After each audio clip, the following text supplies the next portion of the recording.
Hey there, and welcome to Motherhood Unplugged. I'm your host, Mama Olive, otherwise known as Tatiana Karanja, and this is the podcast where we talk about motherhood honestly and openly. I'm so excited to share that this episode is brought to you by Malaika, Kenya's leading maternal care platform.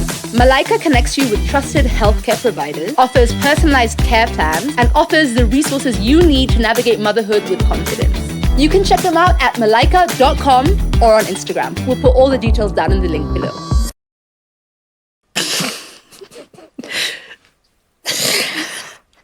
Hi, Mom. Hi, Tatiana. My mom is so nervous, guys. Okay, so first, let me start off by saying you guys always see my dad on my social media if you follow me on social media. And you never see my mom. And it's not because I don't love my mom. It's because she never wants to be in anything. So for her to be here today, it has taken a lot. Thanks, Mom. Thanks for joining me here today. Don't be so scared. I won't ask anything bad. Okay, fine. Okay. We're talking about all things motherhood. Okay. And Malaika, the company that's sponsoring this podcast, is all about prenatal and postnatal care. And the first thing I want you to talk about is the fact that the doctor that delivered me is not even a real doctor. Let's start there. Let's just start with that story. It wasn't even you. It was also your sister. Both. So she delivered us both? Yeah. And before I had both of you, I had a miscarriage, so she was also your doctor then. A doctor then. There was new doctors that came from the States. They opened a center. It was called the Seventh-day Clinic. Yeah, it was from that religion. It was really new, modern. Doctors from all around the world. I mean, it was a really beautiful center. So there was a Polish lady, very, very nice. I had her for it. So we went through that. And then after Katrina was born, I think a few months later, we were told that because I had to go for another checkup, and we were told she was deported because she was not a doctor. So I don't understand. How was she? How did that happen? I don't understand. How did you not know? Wait, and not only me.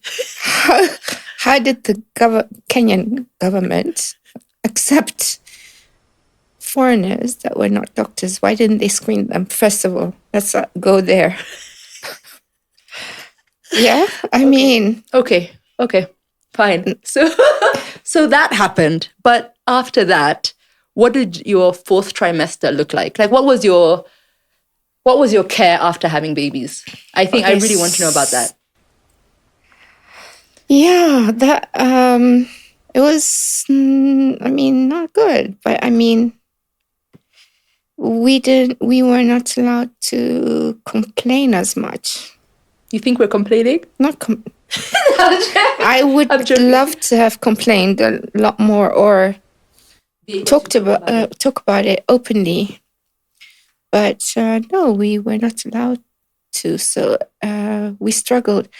The good thing is I had your dad. What do you want to say? Not a great husband, but a great dad. Amazing dad. So, but yeah, when I had issues, when I had problems, he was there. At least he listened. I remember him coming home when Katrina was just born. I was trying to breastfeed. I had problems with that, about that. You were standing there because you were not getting a lot of attention. The different age difference was not that big. And when he walked in, he found all three of us crying. All of us were crying. So I was like, I can't do this. So I remember him saying, it's fine. You go and sleep. and he took you, and I think he went for a very long ride. Drive. And he's been doing that ever since. Ever since, yeah. He did that with Olive, Marley, and Nova. He used to come all the way from here to Karen just to take Olive on a nighttime drive. That's, I think, yeah. So that's his thing. Dad, yeah. But so you mentioned, I feel like so weird being so formal with you. You mentioned, yeah, I'm just like, so you mentioned, no, but you were talking about, you couldn't breastfeed, and that's still a stigma today because you gave us formula. And even today it's still a stigma, but I can imagine even back then it was really bad, and it was hush hush. I remember bringing you home from hospital that afternoon. So I breastfed you. Mm-hmm. Then in the evening, towards like around 9 in the evening, there was no more milk. There was no milk. So there was panic, and your dad went to get formula from the hospital. It was not one of those days. That time, you couldn't go to the supermarket it was not a thing. So he went to Nairobi Hospital, got the formula, and brought it back. So I remember your grandfather, Guka, bringing Guinness to help with breastfeeding. I had porridge. I had all kinds of things. I just didn't have it. And it was not something you talked about, or but I had no choice. How did you feel, Mum? Bad, because if you read about it, the first milk, breastfeeding, that's the best thing. It also helps with so much sickness for the baby. Yeah. So of course you feel really bad, but hey, you can't. Fed is best. Look at me now. I seem to be quite healthy, Both of you, both of you. Yeah. So, but I don't know why. I up to today, I don't know why. I couldn't. I know a lot of women choose not to, but I really wanted to. Couldn't. Yeah. But look at you now. Yeah. So it's okay. Yeah, somehow you did something right. Somehow I turned out okay. And then another thing, Mom, is like we always talk about like we have raised our kids differently, right? Very differently. Tell me a bit about that, Mom. What do you feel? I've said sorry many times, Tatiana. I know. I know with Olive and Marley and Nova, there are times you've had to be like, okay. Okay, the past few months, I've actually said, you know what? I'm grandma. Step back. It's got nothing to do with me, how you raise your child. But I've mentioned a few times that I said, you're doing a really good job. Yeah, you have. Yeah. Actually, you say it so often, Mom. Yeah, you do. I mean, at the beginning, it was like, not too sure about this. They get away with too much. Right. I would have hit them. Yeah. I would have put them in their room. Yeah. Yeah. Yes, I do. But yes, I know that. But the way you're doing it, it works. It's amazing, but it's hard work. Yeah, I know. It's you see more me crying difficult. A lot, right? It's more difficult than, shut up, go to your room. Get beaten. This is such a good point, and something I always talk about, and I think we should reiterate that, because it is so easy to just hit your kid and get over with it. Yeah. It's the easiest. So when people think gentle parenting and they think, oh, it's the easiest thing, it's not. It requires so much of you to not to not get angry. Yes, to not exactly. Yeah. And I wish more people thought of it that way, because a lot of people just think, oh yeah, it's just this thing where you just let them do whatever they want. No, that's not what it is. They have consequences. And I've seen that. I've seen that. They have and obviously there are times I lose my temper and whatever, but it is so much easier to lose your temper than to actually try and be calm and talk through them in a situation. It's a lot harder what you're doing. But it's amazing. I love it. I actually love it. Oh, but maybe your children will be like, what have you done? Yeah, I think every child is going to be like, my parents screwed me up in some way. Yes. She just let me get away with something. Everything. So now I'm, this is how I behave. Yeah. So right now, I think that it's amazing. I just want to see what happens as they're older. Yeah. Yeah. Because this is a different generation now, so I want to see. And what are some of the things that are different now in parenting than it was back in those days? Just generally. I don't know. I don't see that many young people with their kids or how they're parenting. I see it with you. What are the disciplining.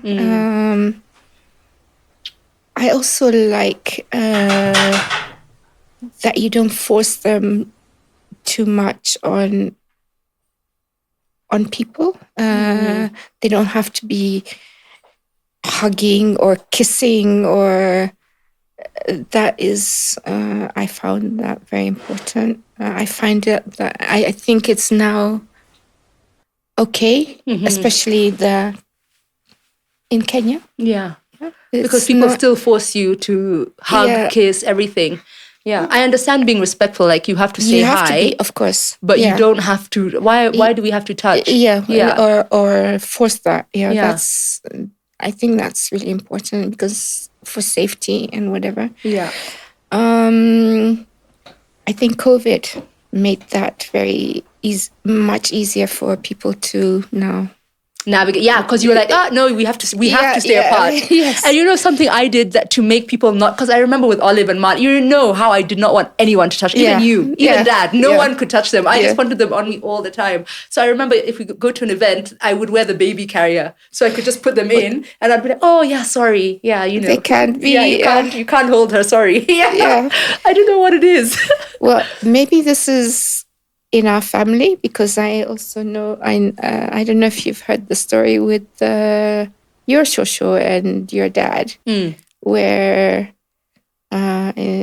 she took him in the room, in her room. Oh, she took Dad in, with too many people were wanting to touch him, and the Kikuyu tradition of spitting. Yeah. No. Leave my son alone. I get that completely. Yeah, I also just don't like it. But other things, I like the school, the way you're taking your time with each child. They're all different. That's amazing. They're learning so much, and you give them space. Oh, and it's nice. Yeah. I'm gonna cry. Be on my podcast more often, please. Oh, I had a whole list of questions now. They're on Noba's phone. But I think also some of the things that I just wanted to talk about around motherhood was like the care that you felt. Because I remember some of the things that I thought was so nice that I didn't get to do was you and your friends all were exchanging maternity clothes, and you all had all your friends had babies at the same time. I mean, I think you were first, but just generally. So you're all exchanging, and I remember we were always together, all family gatherings, friends gatherings. We were always doing things together with other people. Yeah. And with me, I had no one.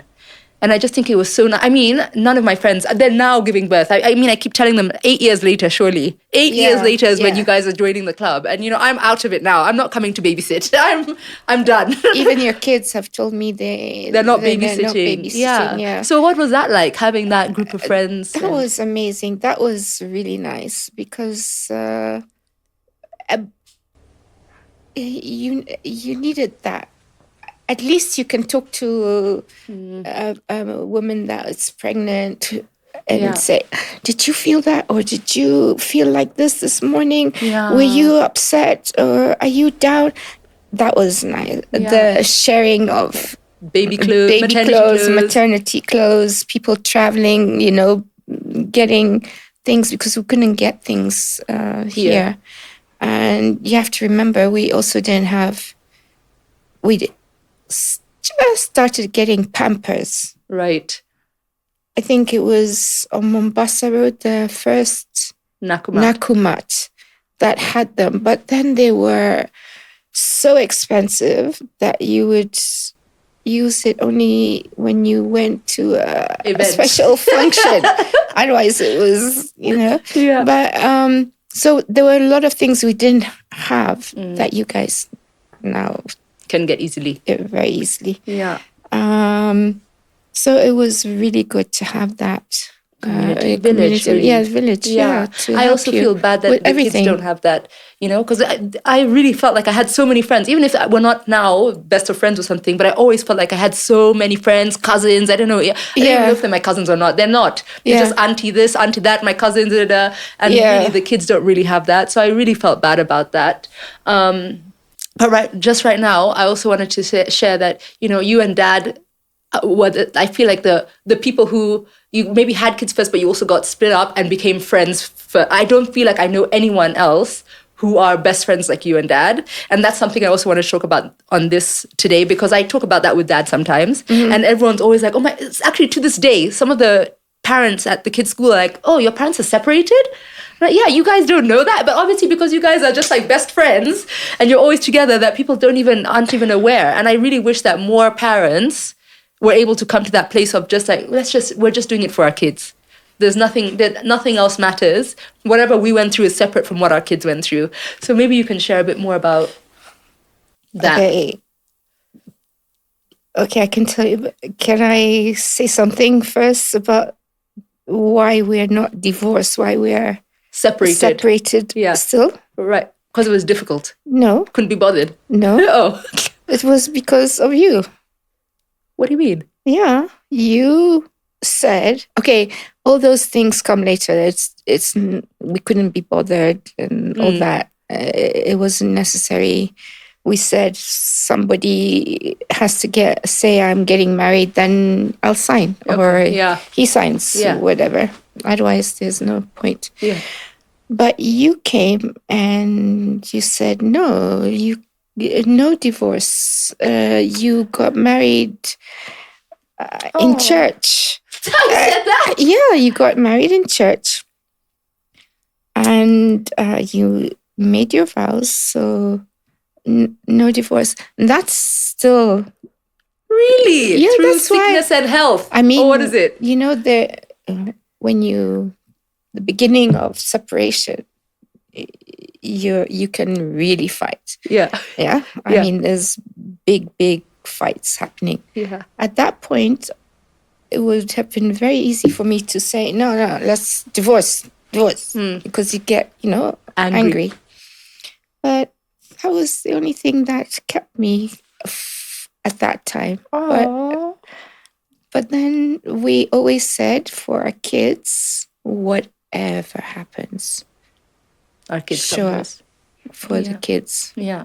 And I remember that meant so much because every time you could be fighting, you could be apart, but then every birthday, every Christmas, everything, it was always together as a family. Yeah. Which was just, I remember me and Kat just being so happy. Yeah, always with Yeah. And now, we're best friends. Very close. Good friends. Love-hate relationship. Yes. As it was from the very beginning, I think. Love-hate. Oh, yeah, I know how that feels. There's a song by Shirley Bassey. Oh. Everybody can Google her. Yeah. There's a song, I love you, I hate you. I can't live without you. People should listen to that one. That's how you feel about that. That's amazing. I love it. And if you had to say anything, Mum, to any new mums out there or anyone going through motherhood, what would your what would your advice now be? As you've gone through motherhood, now you're a grandma. What would that advice be? I don't know, Tatiana. Do it like Tatiana? Oh, yeah. Yes. Do it. Love it. No, I'm being serious. I actually I love my grandkids. So I was going to say don't have kids, but it's Thanks, easiest. Mom. Thank you for that. But I'm really enjoying my grandchildren. I'm enjoying seeing how they're growing and becoming so independent and without